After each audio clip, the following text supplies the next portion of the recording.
Why are trans fats on the no-no list? Okay, let's start with how they're made. First of all, it's an oil that's already been processed, usually from canola, soybean, safflower, and then it's exposed to high pressure and high temperature. What happens when we expose oil or overheat oil?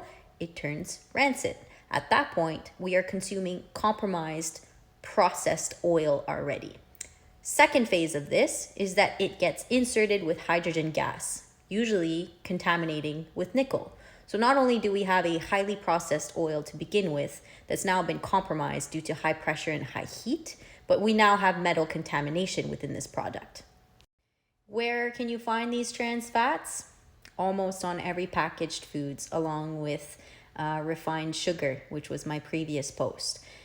In my opinion, it's not the fats or the sugars in one category. It's the subcategories in there. So there's a big difference between an avocado that grew on a tree and a triple processed man-made oil that came from a factory. There's also a big difference between an apple that grew from a tree, whether it's an organic apple or not, or whether it comes from Walmart, Save-On-Foods, Thrifties, or Whole Foods, than a man-made refined sugar.